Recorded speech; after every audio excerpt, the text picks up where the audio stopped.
جی انتظار صاحب خیر مقدم. نوازش. تو کچھ رسمی، کچھ علمی، کچھ فلمی، ہر طرح کی باتیں ہم آپ سے کریں گے انشاءاللہ مل جل کر. ظاہر ہے کہ کچھ تو ہمیں سوانحی حوالے سے بات کا آغاز کرنا ہوگا. تو آپ کے افسانوں کے پس منظر میں جو ایک بستی ابھرتی ہے جس کو ہم سب جانتے ہیں کہ آپ کا آبائی وطن ڈبائی، تو ذرا وہاں سے آپ ذرا آغاز سے آپ کی زندگی کا ایک مجمل سا خاکہ آپ ہمیں عطا فرمائیں. یہی جو پہلا سوال آپ نے کیا ہے یہ شاید میرے لیے سب سے مشکل سوال ہے، اور یہ سوال بار بار مجھ سے کیا گیا ہے، اور میرا بہت جی چاہتا ہے کہ جس فضا میں میں نے آنکھ کھولی اور ہوش سنبھالا میں اسے بیان کروں کہ کن درختوں اور چڑیوں اور کے بیچ میں نے آنکھ کھولی. لیکن ہمیشہ مجھے یہ احساس ہوتا ہے کہ میں اس فضا کو بیان نہیں کر سکتا. اب وہ پوری بستی جس کا آپ نے حوالہ دیا ہے میرے لیے خواب بن کر رہ گئی ہے، اور خواب کو بیان کرنا آپ کو پتہ ہے کہ بہت ہی مشکل کام ہوتا ہے. بے شک. تو اب وہ سارے درخت اور وہ چڑیاں جن کے میں نے چہچہے سنے اور جن کی آوازیں سنی مجھے جیسے خواب کا حصہ ہوں وہ نظر آتی ہیں. اور بعض چڑیاں ایسی ہی کہ میں نے اس زمانے کے بعد وہ چڑیاں دیکھی ہی نہیں. کبھی کبھی وہی چڑیاں یعنی اسی جنس کی چڑیاں مجھے نظر آئیں، لیکن مجھے ہمیشہ یہ احساس ہوا کہ یہ وہ نہیں ہے، صحیح، یہ کوئی اور پرندے ہیں.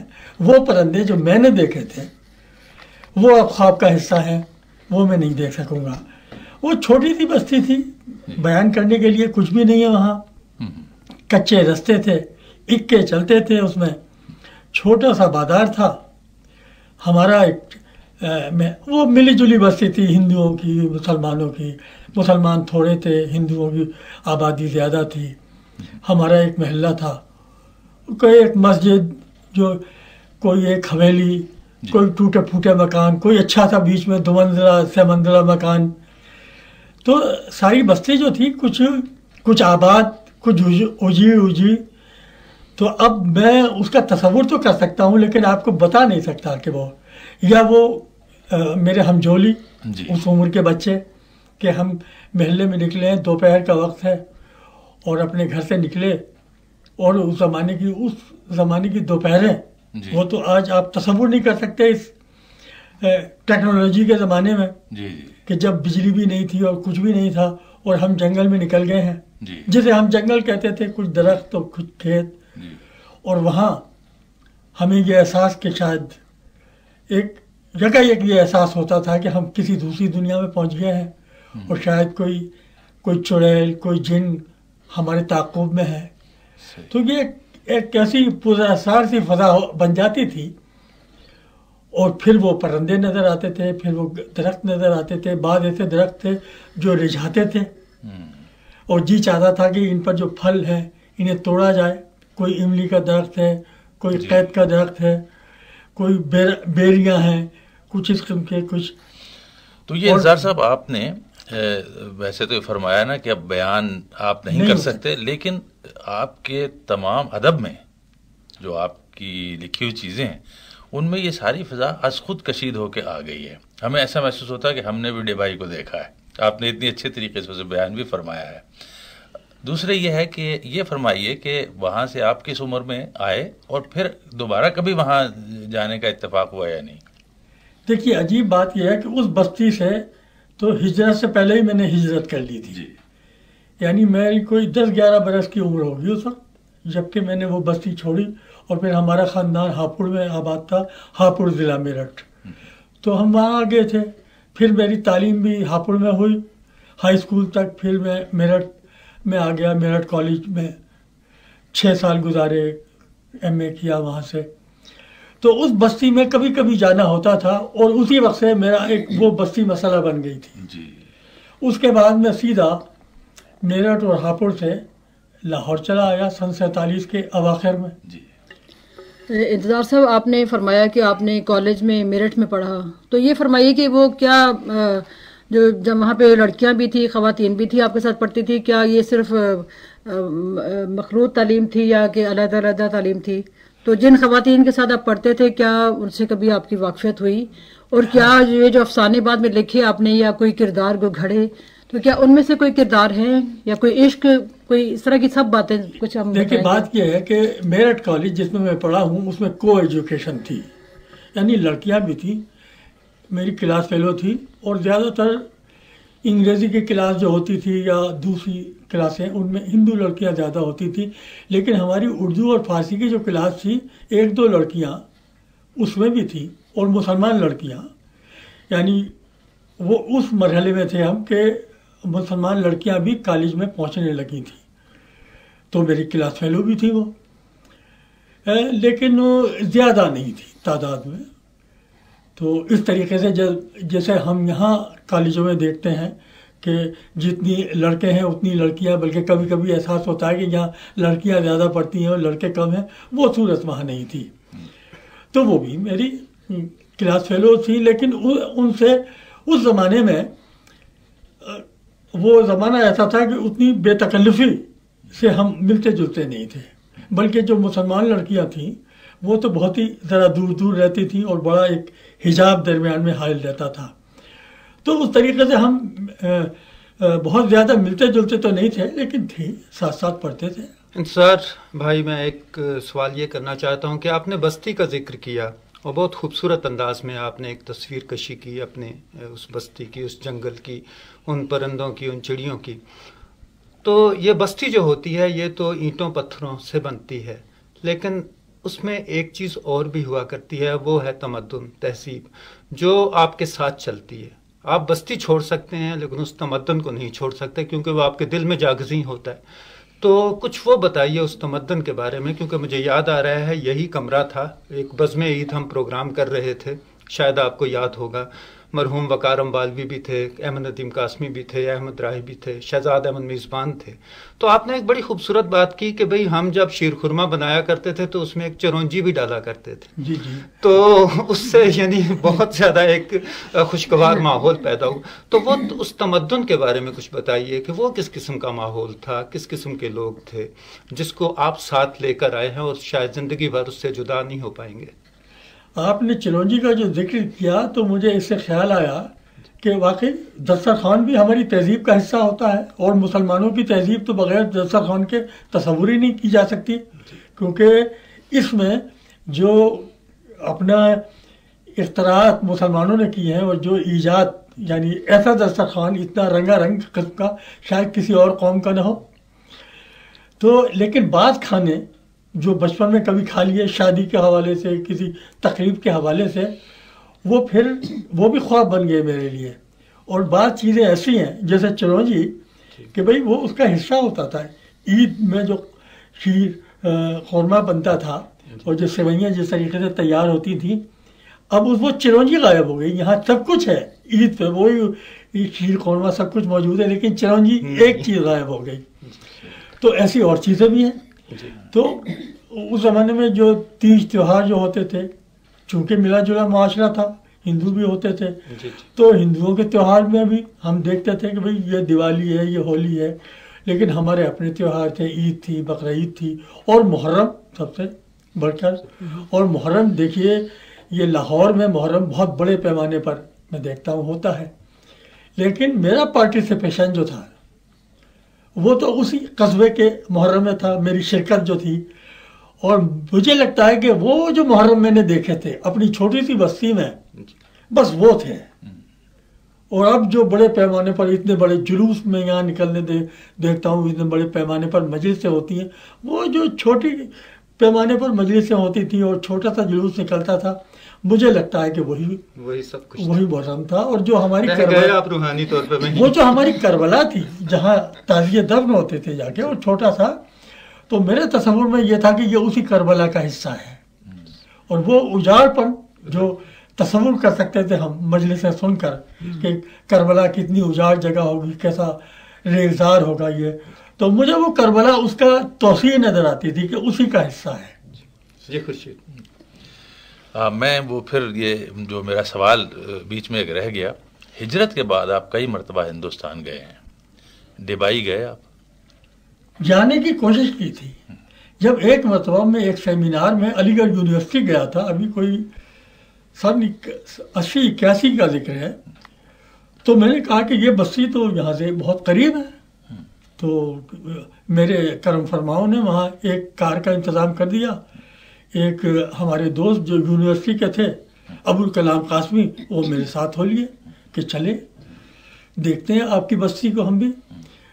تو کوئی گھنٹہ سوا گھنٹے کا ہے، اور وہ رستے جو تھے مجھے لگا کہ یہ بہت مانوس رستے ہیں، وہ درخت مجھے نظر آئے جیسے بندر وہاں نظر آتے تھے. تو رفتہ رفتہ فضا جو ہے میرے ذہن میں بنتی چلی گئی. لیکن ہوا یہ کہ جب میں اس بستی میں داخل ہونے لگا تو مجھے پتہ نہیں چلا کہ یہ کون سی بستی ہے. اور اب میں رستہ تلاش کر رہا ہوں کہ داخل کدھر سے ہوں گے، اپنے محلے میں جاؤں. تو جب میں بہت بھٹک رہا تھا تو ابوالکلام قاسمی نے مجھ سے کہا کہ کسی سے پوچھ لیں. میں نے کہا کہ یہ تو پوچھوں گا تو میں نہیں، یہ تو میری بستی ہے، مجھے اس کا راستہ معلوم ہونا چاہیے. اور میں اس راستے سے، ان راستوں سے ہی گزر کر داخل ہوا کرتا تھا اس بستی میں، جب کبھی علی گڑھ سے واپسی ہوتی تھی یا کہیں میرٹھ سے جب میں اپنی بستی جایا کرتا تھا تو اسی راستے سے جاتا تھا. لیکن مجھے لگا کہ خود وہ بستی مجھے راستہ نہیں دے رہی ہے، وہ مجھے پہچاننے سے انکار کر رہی ہے. اور جب میں بہت ڈھونڈ کر ایک راستے سے داخل ہوا اس بازار میں تو مجھے احساس یہ ہوا کہ یہ وہ بازار نہیں ہے جسے میں چھوڑ کر گیا تھا. تو میں وہیں سے واپس ہو لیا. پھر میں اس بستی کے اندر داخل ہوا ہی نہیں، بس وہ جاتے جاتے میں نے کہا کہ بھائی اب واپس چلتے ہیں. تو لیکن ایک خواہش ضرور ہے کہ پھر کبھی اگر علی گڑھ جانا ہوا کسی سیمینار کے واسطے سے کسی سے تو شاید پھر کوشش کروں گا جانے کی. صاحب آپ ایک تبدیلی کے عمل کو تو سمجھتے ہیں کہ جو آج ہے وہ کل نہیں ہوگا، جو کل ہے وہ اس کے بعد نہیں ہوگا. تو یقیناً جو چیز آپ چھوڑ کے آئے تو وہ اس کے میں تبدیلی لوگوں کی وجہ سے، ماحول کی وجہ سے، نئی نئی ایجادات کی وجہ سے، ضرورتوں کے تحت ہوتی رہتی ہے. لیکن آپ نے جو اپنے ذہن میں ایک بستی جیسے آپ نے بسائی، اور آپ نے کہا کہ وہ وہاں نہیں تھی، اس کو آپ نے پھر ایک ناول کی صورت میں یہاں پہ آ کے لکھا. تو یہ بتائیے کہ کیا وہ وہی ذہن میں تھی، یا کہ آپ کیونکہ ایک جو ناول نگار ہوتا ہے یا جو افسانہ نگار ہوتا ہے وہ ایک جو موجود ہے اس کی بھی عکاسی کرتا ہے، اور جو چیز آنے والی ہوتی ہے اس کی بھی عکاسی کرتا ہے. وہ بتاتا ہے کہ جی یہ اگر ہے تو اس کو کیسا ہونا چاہیے. تو اس کے بارے میں کچھ بتائیں کہ یہ جو آپ نے بستی جو یہاں تخلیق کی، پھر پاکستان آ کے آپ نے جب آپ آئے تو آپ کے ذہن میں، کیونکہ جس طرح بچپن کا آپ نے بتایا ہے تو یہ تو سب کے بچپن اسی طرح گزرتے ہیں تقریباً، یہ جو دوپہروں کو بھاگ نکلنا اور ٹھیک ہے نا. لیکن ہر آدمی افسانہ نگار نہیں ہوتا، ہر آدمی اپنے آپ کو اتنا ایکسپریس نہیں کر سکتا. تو آپ کو کیسے خیال آیا کہ مجھے یہ لکھنا چاہیے؟ بہت اچھی بات کہی کہ لکھنے والا جو ہے جس طریقے سے بچپن میں دوپہریں گزرتی ہیں، جو بستیوں میں رہنے والے بچے ہوتے ہیں نا، بڑے شہروں کی زندگی اور قسم کی ہوتی ہے، لیکن قصبے جو ہوتے ہیں، دیہات جو ہوتے ہیں، تو وہ تجربہ ہر بستی کا بچوں کا ایک جیسا منفرد بھی ہوتا ہے اور مشترک بھی ہوتا ہے. مثلا میں نے جو کہانیاں لکھی تو ایک ہمارے دوست جو امرتسر سے آئے ہوئے تھے تو انہوں نے یہ کہا کہ یہ کہانیاں تو مجھے لگتا ہے میرا بچپن بھی ایسے ہی گزرا تھا. میں نے کہا کہ آپ تو امرتسر سے آئے ہیں اور میں یو پی کے قصبے سے آ رہا ہوں. کہا کہ آئے ہوں گے آپ یو پی کے قصبے سے، لیکن ہم امرتسر میں اسی طریقے سے دوپہریں گزارتے تھے، اسی طریقے سے. تو وہ تجربہ منفرد بھی ہوتا ہے اور اس میں ایک اشتراک کا احساس بھی ہوتا ہے. آپ آئیڈینٹیفائی کرتے ہو اپنے پھر جب یہ میں نے اپنا جو تجربہ بستی میں جانے کا بیان کیا تو مجھے پھر بعد میں یہ احساس ہوا کہ اس بستی میں جانے کا میرے پاس ایک ہی راستہ ہے اور وہ میری کہانی ہے. بہت اچھی، بہت خوب. تو اس راستے سے میں پہلے بھی جاتا رہا ہوں، اب بھی اگر اس بستی میں مجھے جانا ہوا تو اپنی کہانی کے واسطے سے جاؤں گا. ویسے شاید اس بستی میں داخل نہیں ہو سکتا. انتظار صاحب، یہاں میں ذرا گفتگو کا رخ تھوڑا سا موڑنا چاہتا ہوں کہ پاکستان آپ تشریف لائے، ہجرت کی، تو ہجرت کے بہت سے مصائب بھی ہوتے ہیں. بہت کم لوگوں نے آپ سے پوچھا ہوگا کہ آپ پر کیا گزری. میں چاہتا ہوں کہ آپ یہ بھی بتائیں کہ ہجرت کیسے کی، کیا گزری آپ. اچھا، میں ان خوش قسمت مہاجروں میں سے ہوں جنہیں ان مصائب سے پالا نہیں پڑا جن کا بہت سے مہاجروں کو پالا پڑتا ہے. جی. تو میرے پاس سنانے کے لیے ہجرت کی کوئی ایسی داستان نہیں ہے کہ جب ہم اسپیشل ٹرین میں بیٹھے تھے تو اس پر حملہ ہوا، سکھوں نے حملہ کیا اور پھر یوں ہے. ویسے بھی بڑے آرام سے میں میرٹھ سے اسٹیشن میں بیٹھا تھا، اور وہ بہت بڑا زمانہ وہ ایسا تھا کہ بس یہ احساس رہتا تھا کہ اب حملہ ہونے والا ہے، اور اب حملہ ہونے والا ہے، ہم سلامتی کے ساتھ پاکستان پہنچیں گے بھی یا نہیں پہنچیں گے. لیکن حملہ نہیں ہوا. میں اطمینان سے لاہور آ گیا. لاہور میرے ایک کرم فرما اور میرے مرشد محمد حسن عسکری پہلے ہی پہنچ چکے تھے، تو جہاں وہ ٹھہرے ہوئے تھے وہیں جا کر میں ٹھہر گیا. اور چونکہ وہ میرے یعنی نامور ادیب تھے اور ان کے یہاں بہت رابطے بھی تھے، یہاں ان کے دوست موجود تھے لاہور میں، تو میرا بھی ان سے رابطہ ہو گیا اور بہت جلدی مجھے یعنی ملازمت کا انتظام بھی ہو گیا. تو وہ پریشانیاں جو ایک مہاجر کو اٹھانی پڑتی تھی وہ مجھے اٹھانی نہیں پڑی. 1.5 مہینہ میں اپنے دوست کے ساتھ رہا اور مجھے ملازمت مل گئی. تو میرے پاس ایک مہاجر کی حیثیت سنانے کے لیے کوئی داستان نہیں ہے. انتظار صاحب، آپ کس عمر میں یہاں آئے؟ کیا عمر رہی ہوگی آپ کی؟ کیا لکھ رہے تھے آپ؟ میں ایم اے کر چکا تھا اور ایم اے کیا ہی تھا ابھی میں نے، لکھ رہے بس تھے وہ، اور میں نے کوشش کر رہا تھا میرٹھ میں کچھ لکھنے لکھانے کی، اور میں یہاں آ گیا. میرے خیال میں 20-21 برس کی عمر ہوگی میری اس زمانے میں. تو یہ جو آپ کا پہلا مجموعہ تھا گلی کوچے، یہ اسی زمانے کی یادگار ہے نا تقریباً؟ ایک دیکھیے بات کی پہلی کہانی جو میں نے کب لکھی ہے بتائیں؟ میرٹھ میں لکھنے کی اور اس فضا میں لکھنے کی کوشش کی تھی. ویسے فکشن سے میرا کوئی اتنی رغبت نہیں تھی پہلے، لیکن جب وہ سن 47 کا جو زمانہ ہے اور جب فسادات ارد گرد ہو رہے تھے اور میرٹھ میں بہت ایک کشیدگی کی فضا تھی اور یہ احساس ہوتا تھا، اور جب دلی میں ایک بہت بڑا فساد ہو گیا تو پھر یہ احساس ہو رہا تھا کہ اب میرٹھ کی باری ہے. تو اس فضا میں دیکھ رہا تھا کہ بہت سے لوگ نکل کے جا رہے تھے میرٹھ سے، اور ہمارا محلہ جو تھا مسلمانوں کا محلہ وہ اجڑتا چلا جا رہا تھا. روز یہ پتہ چلتا تھا کہ آج یہ گھر خالی ہو گیا، اور پھر دوسرے دن پتہ چلتا تھا کہ یہ گھر بھی خالی ہو گیا، یہ بھی پاکستان چلے گئے. تو وہ جو ایک احساس ہو رہا تھا کہ یہ ویرانی کا احساس اور یہ کہ ہم بکھر رہے ہیں، تو اس فضا میں مجھے احساس ہوا کہ میں قلم بند کروں اسے. تو اس وقت ایک کہانی میرے ذہن میں آئی اور وہ میں نے لکھنی شروع کی، اور وہیں مکمل بھی تھوڑی بہت کر لی تھی. پھر میں یہاں لاہور آ گیا اور یہاں آ کر وہ کہانی میں نے مکمل کی، حلقہ ارباب ذوق میں سنائی، اور پھر وہ ادب لطیف میں چھپی. وہاں سے آغاز ہوتا ہے. وہ کون سی؟ وہ قیوبہ کی دکان کی. انتظار صاحب، میں آپ سے اس موقع پہ پوچھنا چاہوں گی، کیا ہجرت کا جو تجربہ ہے کیا وہ تحریک بنی آپ کے لکھنے کی؟ اگر آپ ہجرت نہ کرتے تو کیا ہم انتظار صاحب سے محروم ہوتے اس وقت، جو اتنے بڑے مطلب افسانہ نگار بنے اور اتنے بڑے کہانی کار بنے؟ مجھے یہ پتہ نہیں کہ اگر میں ہجرت نہ کرتا، اور محض ہجرت کا مسئلہ نہیں ہے کہ اگر وہ اتنا بڑا تجربہ جو تھا اس وقت، دیکھیے میں اور میرے ہم عصر میری عمر کے جو لکھنے والے ہیں وہ تو ایک ایسے وقت میں پیدا ہوئے جب ایک نیا عہد پیدا ہو رہا تھا اور ایک ختم ہو رہا تھا. یعنی تاریخ کے دورائے جب تاریخ ایک موڑ کاٹ رہی تھی تب ہم پیدا ہوئے ہیں. اسی لیے میں نے یہ پوچھا. تو ایک بڑا تجربہ ہمارے پیچھے تھا، یعنی ایسا تجربہ جو تاریخ میں کبھی کبھی ہوا کرتا ہے. دیکھیے پورا بر صغیر جو تھا اس کی تقسیم ہوئی اور ایک بالکل نیا ملک وجود میں آیا. تو ایسے تجربے جو ہیں روز روز تو نہیں ہوا کرتے ہیں. تو وہ تجربے، اس تجربے کے بطن سے میں اور میرے ہم عصر پیدا ہوئے ہیں. یعنی میرا مثلا میں ناصر کاظمی کا نام لے سکتا ہوں کہ بھائی اگر ناصر کاظمی کیا ہوتا اگر وہ یعنی تقسیم نہ ہوتی اور ایک نیا ملک نہ بنتا اور ہجرت اس طریقے سے نہ ہوتی اور فسادات نہ ہوتے تو ناصر کاظمی کی غزل کی شکل کیا ہوتی. اور اسی حساب سے میرے افسانے کا بھی آپ تصور کر لیں.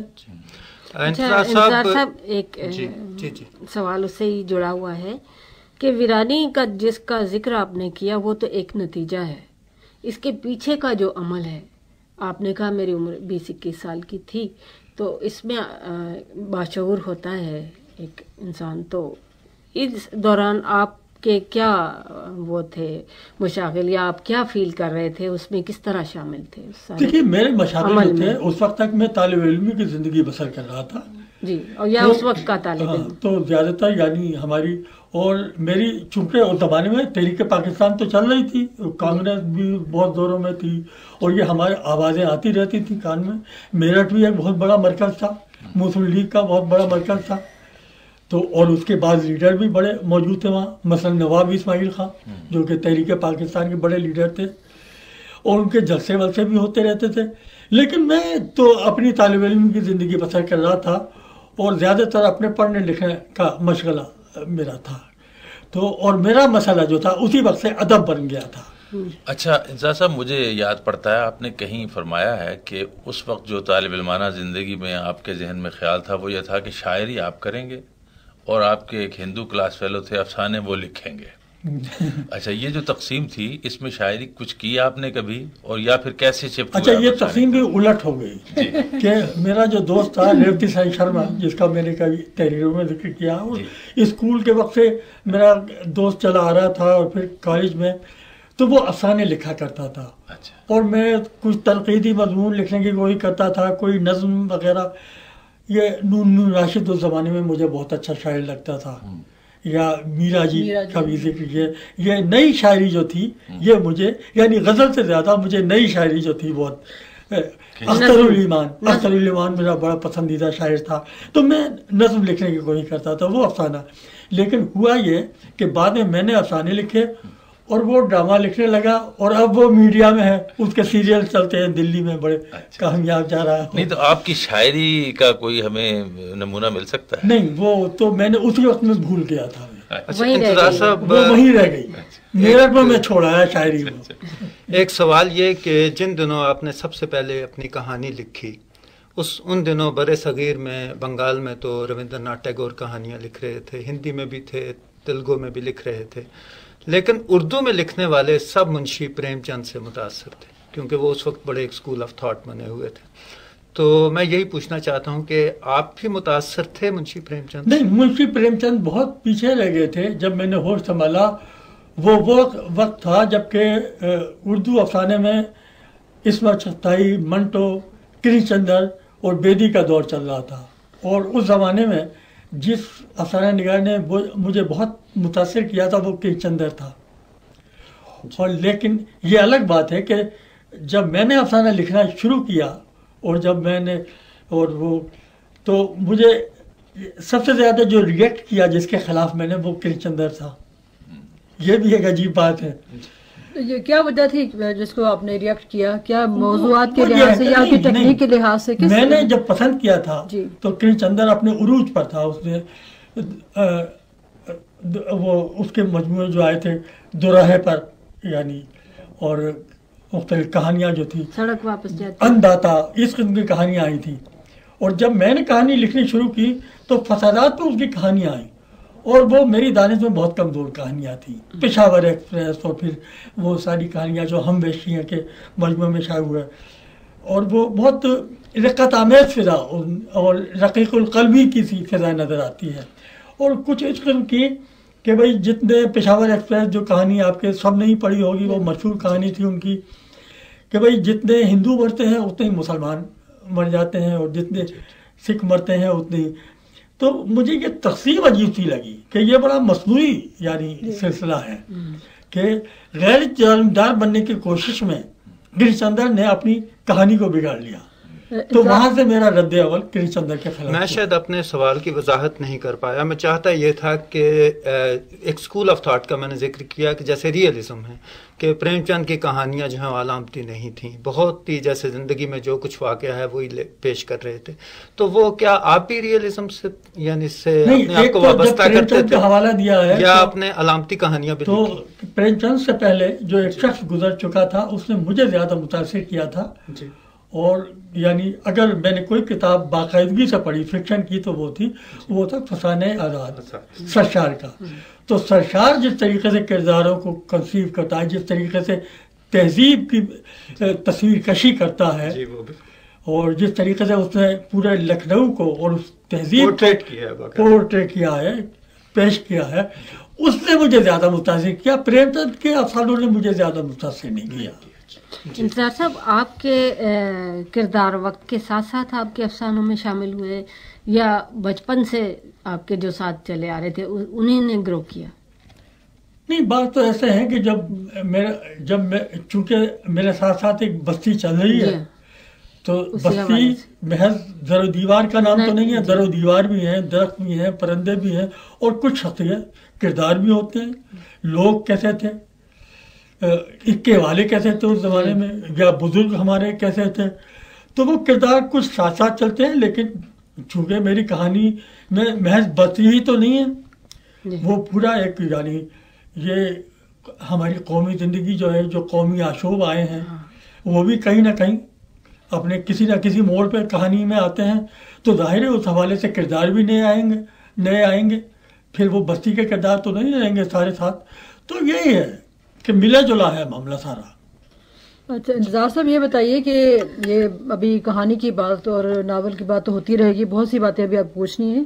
یہ بتائیں کہ حلقہ ارباب ذوق جو ہے اس میں آپ کا بہت زیادہ شروع سے آپ اٹھتے بیٹھتے ہیں اور بہت زیادہ آنا جانا ہے، اور میرا خیال ہے کہ آپ مستقل طور پہ شام کے وقت وہ کھڑکی کے پاس آپ بیٹھے ہوئے نظر آتے ہیں اور بہت سے لوگوں سے ملے ہوں گے اس زمانے کے، ناصر کاظمی یا اور جو بڑے بڑے لوگ وہاں سے آتے جاتے. تو ہمیں اس وقت کی ذرا فضا بتائیے کہ کیسی تھی اور وہ کیا مقام تھا ادب کے فروغ میں حلقہ ارباب ذوق کا؟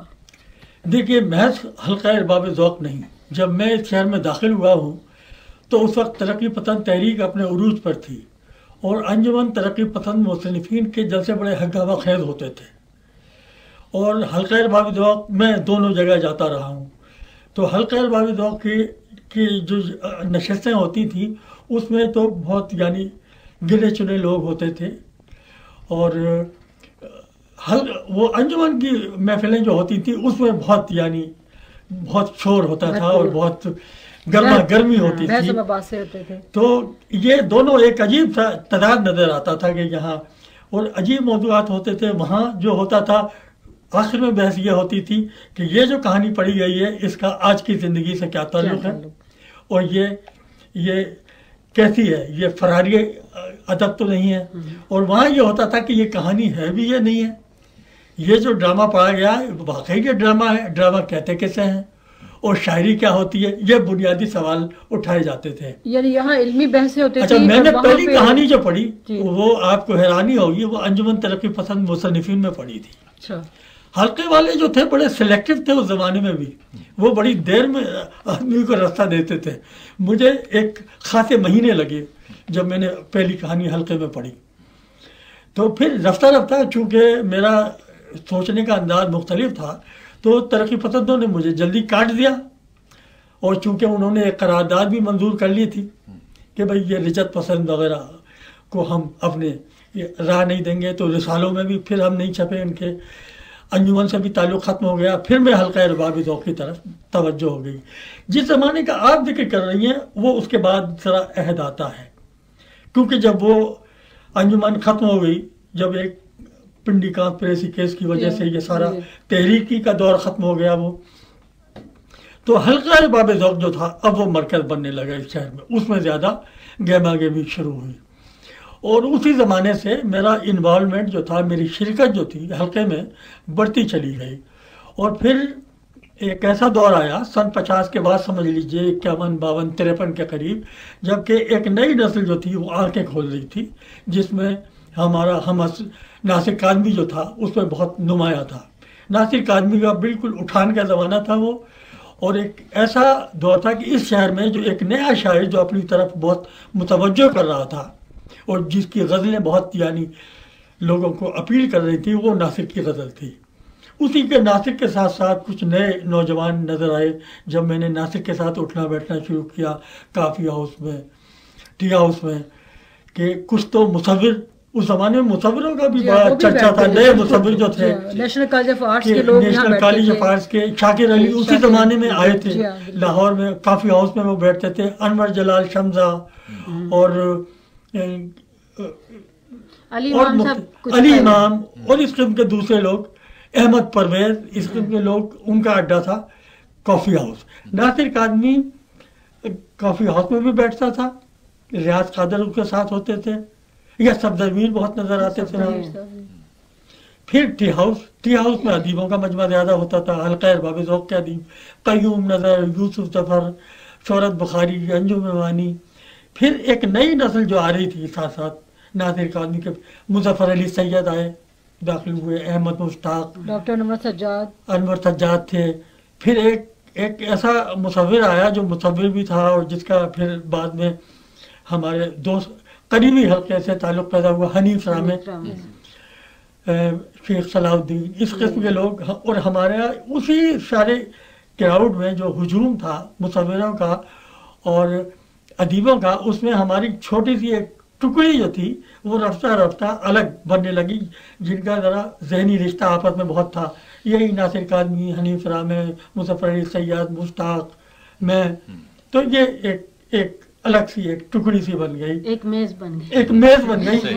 میزیں بٹی ہوئی تھی. ایک میز پہ قیوم نظر آتے تھے، جس میں شہرت بخاری، امجد الطاف، انجم روانی، ریاض احمد یہ ہوتے تھے. حلقے کے واسطے سے میں بھی اس میز پر ہوتا تھا. لیکن جب ناصر کاظمی کے گرد جو اکٹھے ہوئے تو ہماری میز تھوڑی سی الگ ہو گئی. آپ جنرل سیکرٹری بھی رہے ہیں حلقے کے؟ میں حلقے کا انتخاب بھی حلقے کی میری کا رشتہ جو ہے وہ عجیب ہے. میں حلقے سے نکالا بھی گیا ہوں. اچھا. قیوم نظر صاحب مجھ سے ناراض ہو گئے. قیوم صاحب بڑے زوردار یعنی سیکرٹری ہوتے حلقہ بہت زوردار آدمی. اور جب وہ دیکھتے تھے کہ یہ اس کے لچھن اچھے نہیں ہیں اور یہ آوارہ ہوتا جا رہا ہے تو وہ فوراً کہتے تھے نکالو اسے. تو مجھے اور ناصر کاظمی کو انہوں نے حلقے سے اخراج کر دیا. یہ کس زمانے کی بات ہے؟ یہ میرے خیال میں 50s کے آخری سالوں کی بات ہے. تو اس کے بعد پھر وہاں قیوم نظر کے خلاف بغاوت ہو گئی حلقے میں. تو جب وہ دوسرا گروپ آیا انہوں نے کہا، ناصر کاظمی سے کہا، مجھ سے کہا کہ آپ واپس آئیے. مظفر علی سید کو بھی نکال دیا تھا. ہم تینوں کو انہوں نے واپس لینے کی کوشش کی. جب واپس آئے تو انہوں نے 1 سال کے بعد مجھے سیکرٹری بنا دیا. پھر دوسری ٹرم آئی، کہا کہ اس سال بھی آپ ہی سیکرٹری رہیں گے. تو 2 سال میں سیکرٹری رہا. اور پھر حلقے کی جو مجلس بنتی تھی انتظامیہ اس میں تو بہت گہرا تعلق بڑھتا ہی چلا گیا. اچھا، اب ایک عرصے سے میں محسوس کرتا ہوں کہ حلقے کے اجلاسوں میں آپ کی دلچسپی بہت کم ہو گئی. سر بات یہ ہے کہ وہ حلقہ جو ہے وہ آپ تصور نہیں کر سکتے اس حلقے کا. اب جی وہ بہت بھرا پورا دور تھا. 1999 میں کا حلقہ جو ہے وہ بالکل 1950 کے حلقے سے، وہ قیوم نظر کا وہ دور ہو یا اس کے بعد کا دور ہو، وہ حلقہ اور تھا. تو اس کے اسباب بتائیں کہ آپ کے بھی یہ جو ہمارا معاشرتی یا تہذیبی جو ڈکلائن کچھ ہوا ہے تھوڑا بہت، تو اس کی کیا وجوہات ہے؟ کیا یہ صنعتی شہر بن گیا یا کیا ہو گیا؟ لاہور شہر جسے میں نے دیکھا تو اس وقت یہ بڑا بھرا پورا شہر نظر آتا تھا اور اس میں درخت بھی بہت تھے اور بزرگ بھی بہت تھے. اور عجیب بات ہے کہ پوری بزرگوں کی ایک نسل موجود تھی. ایسے بزرگ جیسے مولانا صلاح الدین احمد ہیں، مولانا چراغ حسن حسرت ہے، سالک صاحب ہے، سید علی عابد، صوفی تبسم، ایک پوری نسل بزرگوں کی جیسے سایہ سا ہو ان کا. اور پھر نئے ادیبوں کی ایک نسل تھی، فیض صاحب ہیں، راشد صاحب ہیں، قیوم نظر، یوسف ظفر، مختار صدیقی، جن کو آنکھیں دیکھ کر ہم بڑے ہوئے تھے، جن کا ادب پڑھ کر ہم نے کوشش کی تھی کہ ہم بھی ادیب بنے. یہ وہ نسل 30s والی نسل جو تھی یہ نسل تھی. اور پھر ہماری نسل اس نے پروان چڑھنا شروع کیا. تو اتنا بھرا پورا شہر نظر آتا تھا. اور پھر رفتہ رفتہ مجھے احساس ہوا کہ اب یہ شہر زوال کر رہا ہے. اب یوں سمجھیے کہ جب سے سن 65 کی جنگ کے بعد جو ایک پیدا ہوا کہ ایک سیاسی تحریکیں آئیں اور پھر مشرقی پاکستان کا زوال آیا، تو اس کے بعد سے مجھے احساس ہوا کہ اب یہ شہر جو ہے تہذیبی طور پر زوال کر رہا ہے اور اب اس قسم کا ادبی فضا جو ہے وہ ختم ہوتی چلی جا رہی ہے. وہ بڑھتا ہی چلا گیا. جنرل ضیاء الحق کا زمانہ آ گیا. پھر وہ تو اس میں پھر احساس ہوا کہ جیسے سب کچھ ہمارا کمرشلزم زیادہ آ گئی یا یہ ہو گیا لوگوں کے پاس پیسے آ گئے، لوگ دبئی چلے گئے، کیا اس وجہ سے بھی کچھ فرق پڑا؟ بہت سی باتیں مل گئی. وہ ماشاء اللہ آ گئے، پھر وہ راستے کھل گئے نئے نئے کہ ہم دبئی کا راستہ کھل گیا،